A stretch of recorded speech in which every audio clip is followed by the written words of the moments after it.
కొట్టే పాపాయి రానే రాదని తెలిసాక కథలన్నీ కంచికి పోవచ్చిన్నబోయి పడుకోవేమంటూ ఎప్పుడైనా నిన్ను కసిరానా అయితే చూడంటూ అలిగావా నా పసికోనా ఏనాడు లేవను అంటూ పడుకుంటున్నావా నూరేళ్ల నిద్రతోని రెప్పలు మూసావా కొట్టే పాపాయి రానే రాదని తెలిసాక కథలన్నీ కంచికి పోవచ్చిన్నబోయి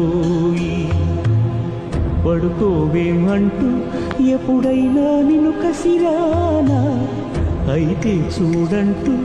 అలిగావా నా పసికోనా ఏనాడు లేవను అంటూ పడుకుంటున్నావా